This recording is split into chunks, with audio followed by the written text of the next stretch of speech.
Ayuhas sadat was sadatil a'izza'i wal fudala, yang kami muliakan segenap ahli baitin Nabi sallallahu alaihi wasallam, yang kami muliakan Maulana Al-Habib Muhammad Lutfi bin Ali bin Hashim bin Yahya hafizahullah taala wa qaddasallahu sirrah, yang kami muliakan guru kami, orang tua kami, Abuya Syekh Muhtadi Dimyati radhiyallahu anhu hafizallahu taala, dan segenap para guru, para muallim wal muallimah ila rahmati Allah Subhanahu wa taala, yang kami hormati tokoh pemerintah, tokoh masyarakat, sahabat-sahabat dari TNI dan Polri, senantiasa sinergi dengan Nahdlatul Ulama, ya, karena kalau TNI dan Polri tidak sinergi dengan Nahdlatul Ulama, benteng pertahanan bangsa ini akan rapuh. Kenapa? Karena ada upaya untuk memasukkan ideologi-ideologi transnasional ke tubuh TNI dan Polri. Saya mengkaji itu, dan banyak jamaah saya juga yang di TNI Polri, saudara saya, keluarga saya. Kebetulan saya punya uwa juga di TNI, Jenderal Kikisah Nakri, itu uwa saya, ya. Kemudian juga di Polri juga ada kerabat kami dari Karawang, Kang Edi Darnadi, ya. Banyak keluarga kami dari TNI Polri. Maka sangat riskan jika TNI Polri sekarang sudah mulai kemasukan ada yang istilah Polri Sunnah atau apa itu? Polisi Sunnah. Nah, ini perlu diperhatikan, jangan sampai kecolongan. Karena yang sudah terjadi di Mesir seperti itu. Sampai-sampai perang saudara, masing-masing punya senjata. Ini yang dikhawatirkan. Tapi insya Allah selama TNI Polri masih terus ngajinya kepada ulama-ulama NU, gandengan terus dengan ulama-ulama NU, insya Allah TNI Polri-nya TNI Polri yang ahlus sunnah wal jamaah.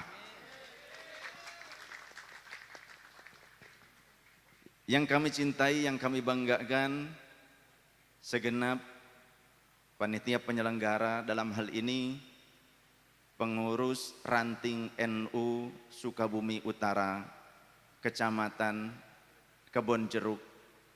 Masih ada nggak kebunnya? Ada jeruknya doang, ya.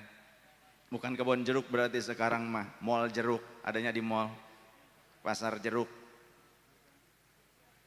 Mudah-mudahan dalam hal ini Ibu Intan dan seluruh sahabat-sahabat di PRNU Sukabumi Utara semoga diberikan keteguhan hati, ketulusan hati, yang penting tulus dulu. Karena di dalam NU, berjuang di NU itu harus tulus, ikhlas. Jadi jangan sampai NU-nya nunut urip. Apa itu nunut urip? Cuma numpang hidup, jangan. Jadi di NU jangan numpang hidup. Siapa orang yang di dalam NU tapi cuma numpang hidup, nanti kualat. Ya buktikan, orang yang cuma numpang hidup kualat. Tapi kalau benar-benar khidmat di NU, insya Allah akan masuk ke dalam doanya Hadratus Syekh Hasyim Asy'ari. Siapa yang mengurusi NU, sebetulnya bukan berarti mengurusi itu membuat NU jadi kurus kerontang, bukan. Ya, jadi penggemuknya NU. Maksudnya ngayomi, mau merawat NU, maka dia aku anggap sebagai muridku.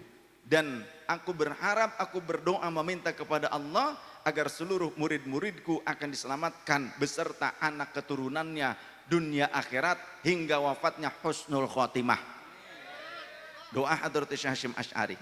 Kebetulan saya punya guru sanad silsilah ilmu saya juga nyambung kepada Hadratus Syekh Hasyim Asy'ari. Di antaranya salah satu guru saya Syekh Ashmawi. Beliau punya guru Kiai Amin Sepuh Babakan Ciwaringin Cirebon. Juga guru yang lainnya ada juru tulisnya Hadratus Syekh Hasyim Asy'ari, Kiai Sanusi, juga Kiai Mas Duki Babakan Ciwaringin Cirebon. Nah, ini berarti murid langsung dari Hadratus Syekh Hasyim Asy'ari. Nyambung dari jalur keluarga silsilahnya terus sampai Rasulullah sallallahu alaihi wasallam. Karena dalam mempelajari ilmu agama tidak boleh asal comot sana sini. Kenapa? Karena Rasul sallallahu alaihi wasallam diriwayatkan melalui jalur sahabat Abdullah bin Umar radhiyallahu anhuma, beliau mengatakan, "Inna hadzal ilma dinun." Sesungguhnya ilmu ini adalah agama. Was-salatu dinun, salat juga merupakan tiangnya agama. Fanzuru amman ta'khuduna hadzal ilma. Maka perhatikan oleh kalian, teliti oleh kalian dari mana kalian mengambil ilmu. Kita jelas punya guru, punya mursyid, Maulana Sayyidil Habib Muhammad Lutfi bin Ali bin Hashim bin Yahya radhiyallahu an. Kita punya guru Sayyidil Walid, Abuya Muhtadi Ad-Dimyati radhiyallahu an. Terus nyambung sanad silsilahnya sampai Rasul sallallahu alaihi wasallam. Maka beruntung bagi kita yang tetap teguh pada manhaj para mursyidnya, tetap teguh pada manhaj guru-gurunya. Fala tarwu, jangan kalian mengambil riwayat, mengambil ilmu illa amman tahaqqaqat ahliyatahu, kecuali dari orang yang memang sudah teruji keahliannya. Minal uduli, memiliki sifat keadilan, wathiqati, dan juga sifat terpercaya, jujur, wal muttaqina, dan orangnya memang mengamalkan ilmunya, orangnya takwa. Kita beruntung sosok guru-guru kita Maulana Habib Lutfi, Abuya Muhtadi adalah orang-orang yang istiqomah tetap menjaga amaliyah dalam akidah Ahlus Sunnah wal Jamaah dan terus ngayomi umat, bukan memprovokasi mereka supaya umat terpecah gontok-gontokan saling menyakiti, tapi guru-guru kita terbukti mereka ngayomi umat, meyakinkan kepada umat bahwa sosok Islam itu, kacamata Islam ada di Indonesia yang harusnya kita tebarkan ke seluruh dunia. Karena kalau tidak karena NU yang ada di Indonesia, Ahlus Sunnah wal Jamaah sudah seperti di Afghanistan, Suriah, di Mesir, di Sudan, dan di tempat-tempat yang lainnya. Irak Ahlus Sunnah wal Jamaah tempatnya Sultanul Aulia Syekh Abdul Qadir Al-Jalani, perang saudara, yang nembak ceder Allahu Akbar, yang mati juga Allahu Akbar, sama-sama Islam. Di Suriah yang ngebom Allahu Akbar, yang meninggal adalah seorang ulama, seorang mursyid, di antaranya Sayyidi Syekh Said Ramdan Al-Buti, wafat ketika mengajar tafsir di masjid. Kemudian kolega Maulana Habib Lutfi, seorang mufti di Suriah, itu pun wafat dibom saat beliau pulang dari tempat kajian, mobilnya dipasangi bom. Maka NU ini merupakan bukti nyata bagi dunia bahwa Islam yang dijaga oleh NU adalah Islam yang rahmatan lil alamin. Kenapa Islam rahmatan lil alamin? Orang NU membuktikan bahwa mereka mengamalkan apa yang menjadi visi misi Rasulullah. Apa visi misi Rasulullah? Bu'ittu bil hanifiyatis samhah. Aku diutus untuk membawa agama yang suci bersih dan juga toleran. Jadi jangan bilang toleran bukan ajaran Nabi Muhammad, karena justru Rasulullah sendiri yang senantiasa menunjukkan wajah tolerannya Islam. Dulu di Madinah banyak orang-orang yang non muslim, bahkan di Madinah. Jadi Rasul tinggal di Madinah itu berbagai agama ada di sana. Yahudi ada, jelas kalau muslim. Yang Yahudi ada, Nasrani ada, Majusi juga ada. Macam-macam di Madinah. Tapi demi mempertahankan persatuan Madinah, Rasul membuat piagam Yathrib yang kita kenal sekarang dengan Chiefdom of Madinah, piagam Madinah. Piagam Madinah isinya apa? Apakah itu merupakan tekanan kepada orang-orang di luar Islam? Tidak. Justru setiap warga Madinah, entah itu Muslim, entah itu Yahudi, entah itu Nasrani, entah itu Majusi, siapapun, mereka punya kewajiban yang sama. Apa? Menjaga kedaulatan Madinah. Mereka tidak boleh saling menzalimi satu sama lain. Ada klausul orang muslim ngambil hak orang lain, dia harus dikenai dengan hukuman. Begitu pula orang yang non muslim mengambil hak dengan sesama non muslimnya, itu juga kena hukum juga. Maka keadilan itulah yang diajarkan oleh Rasul, yang ditegakkan oleh Rasul sallallahu alaihi wasallam. Bahkan tak pandang bulu baginda Rasul menegakkan keadilan. Di dalam kitab Riyadhus Shalihin ada kitabnya, supaya jangan sampai saya dianggap mengada-ngada. Jangan sampai saya dianggap mengada-ngada. Ini kitab Riyadhus Shalihin, bukan terjemahan, masih bahasa Arab. Sengaja. Karena suka banyak yang bilang gini, wah itu mah Habibnya Habib bayaran pemerintah. Ada yang ngomong begitu, kadang nggak berani ngomong depan saya. Ngomong sini.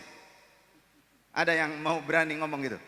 Habib bayaran pemerintah, boro-boro dibayar pemerintah. Bikin proposal juga kagak. Karena biasanya kalau mau dapat kocoran dana dari pemerintah kan harus bikin proposal. Saya nggak bikin proposal sampai sekarang.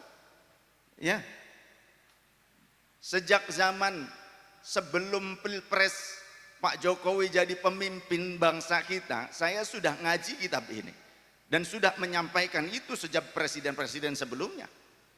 Karena kitab ini karya Imam An-Nawawi radhiyallahu an, pengarang kitab Al-Majmu' Syarah Muhadzab, salah satu mujtahid tarjih madhab Syafi'i.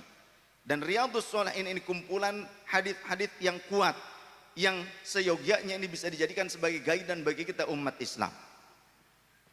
Tentang keadilan Rasul sallallahu alaihi wasallam, tentang integritas beliau. Beliau tak pandang bulu tentang penegakan keadilan, penegakan hukum. Di dalam riwayat yang diriwayatkan oleh Imam An-Nawawi wa anha, dan dari Sayyidah Aisyah radhiyallahu anha, anna Quraisyan ahammahum sya'nul mar'atil makhzumiyyati allati saraqat. Sesungguhnya orang-orang di masa Nabi pada saat itu sempat ada kebingungan tentang kasus yang menimpa seorang wanita dari Bani Makhzumi. Bani Makhzumi itu masih kelompok Quraisy, jadi masih ada kekerabatan dengan baginda Rasul. Masih ada kekerabatan. Kan kalau Rasul dari Bani Hashim atau Bani Muttalib, sedangkan wanita ini dari Bani Makhzumi. Tapi Quraisy, sama-sama Quraisy, ternyata sarokot, wanita itu mencuri. Kemudian faqalu, maka orang-orang berceloteh berkata, menjadi isu yang hangat, man yukallimu fiha Rasulullahi sallallahu alaihi wasallam. Wahai saudara-saudaraku, kira-kira siapa yang akan menyampaikan berita ini kepada Rasul sallallahu alaihi wasallam? Begitu katanya. Faqalu, maka di antara mereka ada yang berkata, man yajtari'u alaihi illa Usamah bin Zaid hibbu Rasulillah sallallahu alaihi wasallam. Siapa lagi kalau bukan Usamah bin Zaid? Dia adalah sahabat yang begitu dicintai oleh Rasul. Dia saja yang menyampaikan berita ini kepada Rasul. Maka fakallamahu Usamah, sahabat Usamah menyampaikan berita tentang wanita dari Bani Makhzum yang mencuri tersebut kepada baginda Rasul sallallahu alaihi wasallam. Faqala Rasulullah sallallahu alaihi wasallam, maka saat itu pula baginda Rasul berkata dengan wajah memerah, dalam penjelasan para ulama ahli hadis, wajahnya memerah, urat kerongkongan menegang, dengan tegas baginda Rasul berkata, atasyaffa'u fi haddin min hududillahi ta'ala, apakah kalian mau melepaskan seseorang dari hukum yang telah ditetapkan oleh Allah? Apakah kalian mau nolongin orang supaya lepas dari hukumannya? Begitu kata baginda Rasul. Tsumma qama, kemudian Rasulullah berdiri, fakhtatoba, dan beliau berorasi di hadapan umat pada saat itu. Tsumma qala, kemudian berkata, innama ahlaka man qablakum annahum kanu idza saraqa fihimus syarifu tarakuhu. Sesungguhnya ketahuilah wahai kalian manusia, bangsa-bangsa sebelum kalian mereka hancur luluh lantak diadab oleh Allah. Akibat apa? Jika ada di antara mereka dari kalangan syarif, dari kalangan sayyid, dari kalangan habib, dari kalangan keturunan yang soleh, dari kalangan keluarga pejabat, pembesar, tokoh masyarakat, ada yang mencuri, tarokuh, bangsa-bangsa terdahulu mereka meninggalkannya, tidak menghukumnya, tidak menegakkan keadilan seadil-adilnya. Wa idza saraqa fihimud dhaif, tapi kalau rakyat biasa, bukan turunan yang baik, bukan seorang syarif, bukan seorang sayyid, bukan anak pembesar, turunan pembesar, kalau ada di antara mereka yang mencuri, aqamu alaihil hadda, tapi umat terdahulu mereka seringkali menetapkan keadilan seadil-adilnya hanya bagi orang-orang dari kalangan yang bukan syarif. Lau anna wa aimullahi, demi Allah, lau anna Fatimah binta Muhammadin sallallahu alaihi wasallam wa radhiyallahu anha saraqat laqata'tu yadaha. Andaikan putriku sendiri Fatimah binta Muhammad mencuri, maka aku yang akan memotong tangannya. Ini ketetapan baginda Rasul sallallahu alaihi wasallam, muttafaqun alaih, disepakati kesahihannya oleh Imam Bukhari dan Imam Muslim. Saya pernah dulu menyampaikan pengajian begini di Cikarang, menyampaikan hadis seperti ini. Beres pengajian turun, pas ramah tamah, pas mau makan, ada seorang sayyid. Sayyid itu kalau orang Betawi ngenalnya Habib. Padahal istilah Habib itu baru muncul pada zaman Sayyiduna Umar bin Abdurrahman Al-Attas. Habib Umar bin Abdurrahman Al-Attas, penyusun Ratib Al-Attas. Maka di Yaman marak istilah Habib. Kemudian mereka hijrah ke Indonesia.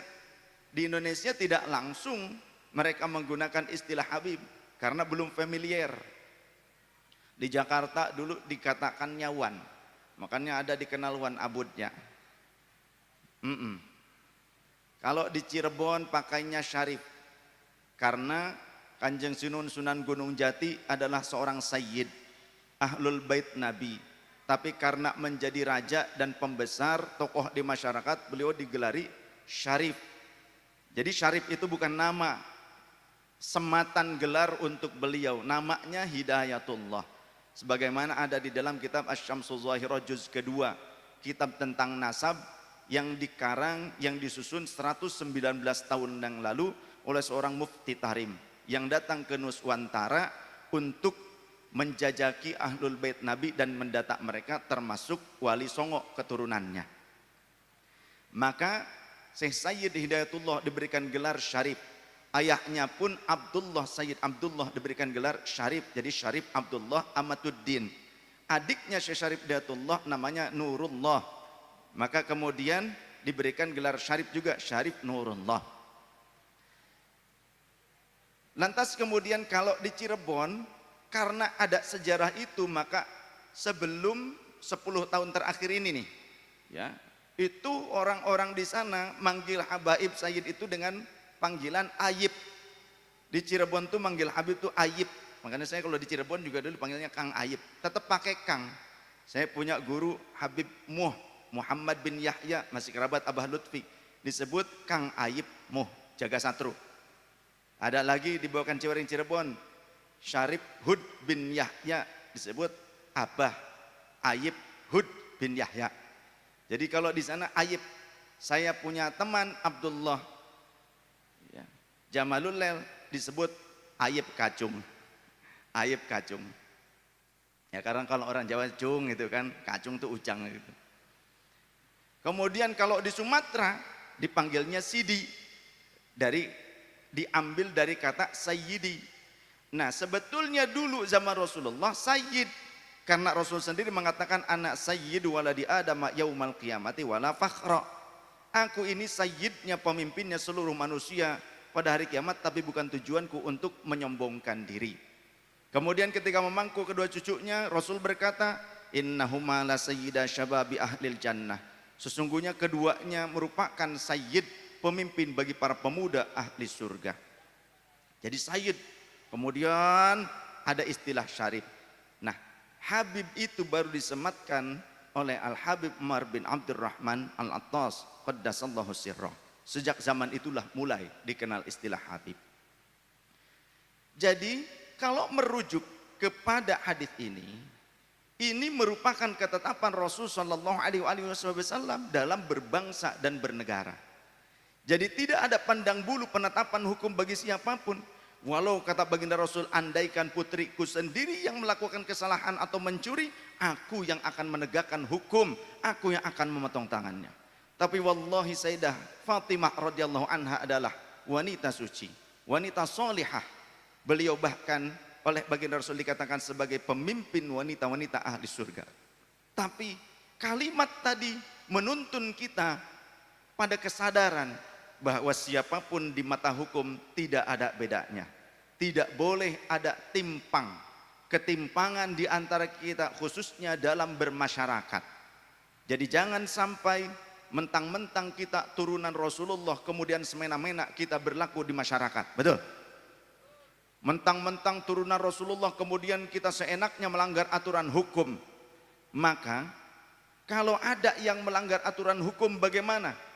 Jika memang ini melanggar aturan pidana, maka hukum pidana bisa dilaksanakan bagi seluruh warga negara Indonesia ataupun warga asing yang ada di Indonesia, siapapun mereka, turunan siapapun mereka. Ya. Maka tidak boleh kita melanggar aturan hukum. Termasuk di dalam memperkuat persatuan bangsa dan negara. Bagaimana sikap kita sebagai rakyat dan sebagai pemimpin? Sesungguhnya baginda Rasul sallallahu alaihi wasallam sendiri telah memberikan guidance kepada kita. Jadi jangan asal. Makanya kenapa saya pakai kitabnya, karena supaya jangan ada yang ngoceh, itu mah ya karena dibayar demikian. Ini ada dasarnya dari Rasul sallallahu alaihi wasallam. Bagaimana sikap kita sebagai pemimpin, bagaimana sikap kita sebagai masyarakat, sebagai rakyat. Di antaranya baginda Rasulullah sallallahu alaihi wasallam, beliau bersabda, khiyaru a'immatikum, sebaik-baik para pemimpin di antara kalian adalah alladzina tuhibbunahum wa yuhibbunakum, yang kalian mencintai mereka dan mereka mencintai kalian, wa tusalluna alaihim wa yusalluna alaikum, yang kalian mendoakan kebaikan kepada mereka dan mereka juga mendoakan kebaikan untuk kalian rakyatnya. Wa syiraru a'immatikum, sedangkan seburuk-buruk pemimpin di antara kalian adalah alladzina tubghidunahum wa yubghidunakum, yang kalian membenci mereka, mereka juga membenci kalian. Wa tal'anunahum wa yal'anunakum, yang kalian melaknat mereka, mereka juga balik melaknat kalian. Maka qala, ada yang bertanya, qulna, kami bertanya kepada Rasul, ya Rasulullah, afala nunabidhuhum, bolehkah kami memberontak kepada pemimpin yang saling melaknat dengan kami? Bolehkah kami memberontak kepada pemimpin yang saling membenci antara kami dengan mereka, ya Rasulullah? Pemimpin yang tidak kami sukai, bolehkah kami memberontak kepada mereka? Qala, Rasul menjawab, la, jangan, ma aqamu fikumus shalah, selama mereka masih mendirikan sholat di tengah-tengah kalian. Mereka tidak melarang kalian sholat, mereka tidak membatasi kalian sholat tanpa adanya udzur. Bukan karena adanya udzur kemudian masjid dikosongkan lantas kalian marah-marah. Tapi sekarang masjid pas dibuka, kemana kalian? Kok pada kosong lagi masjidnya? Ya, kita beruntung pengendalian pandemi di Indonesia berhasil. Saat ini di luar negeri, di beberapa negara yang katanya canggih pengendalian teknologinya, termasuk teknologi kesehatannya, Jepang, Korea, Hong Kong, Taiwan, Tiongkok, kembali mencuat di sana. Sampai-sampai saya harusnya berangkat lagi, tertahan lagi. Kita berhasil sekarang bisa ngaji bareng lagi seperti ini, sholat berjamaah.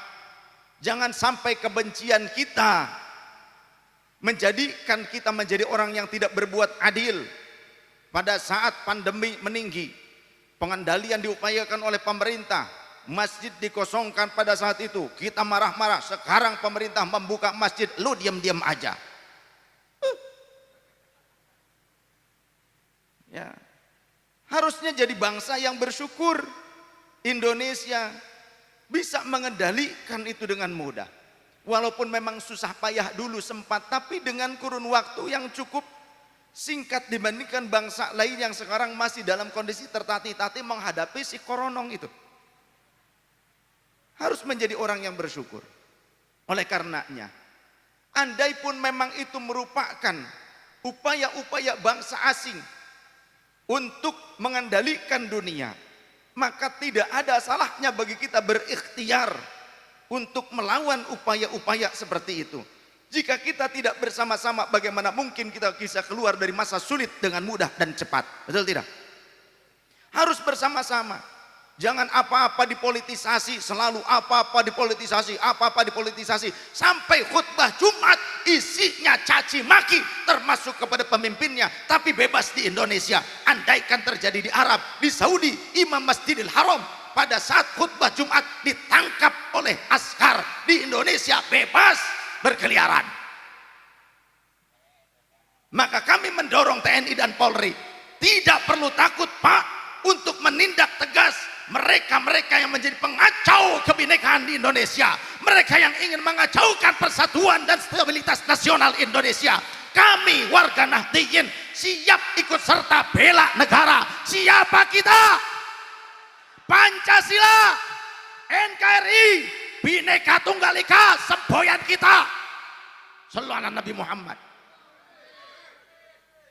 Jangan dibiarkan itu terjadi.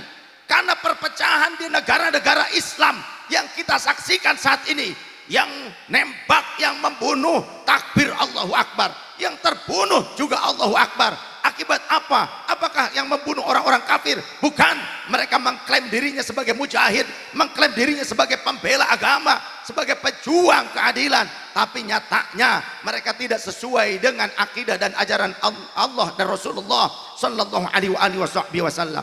Allah tidak memaksakan kehendak saja kepada hambanya. Kenapa kita harus memaksakan kehendak kita kepada orang lain? Faman syaa'a falyu'min wa man syaa'a falyakfur. Yang mau iman, imanlah. Yang mau kafir, silakan kafir. Masing-masing punya hak untuk memilih. Kita hanya dituntut untuk berdakwah, mengajak. Dan mengajak pun tidak dengan kekerasan, tidak dengan paksaan. Inilah ajaran Islam yang sebenarnya. Maka andaikan bangsa dan negara tidak aman, saling bertikai satu sama lain, kira-kira sholatnya bisa tenang apa tidak? Ngajinya bisa tenang apa tidak?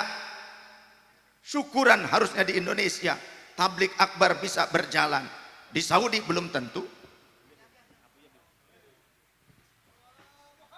Allahumma shalli ala Muhammad.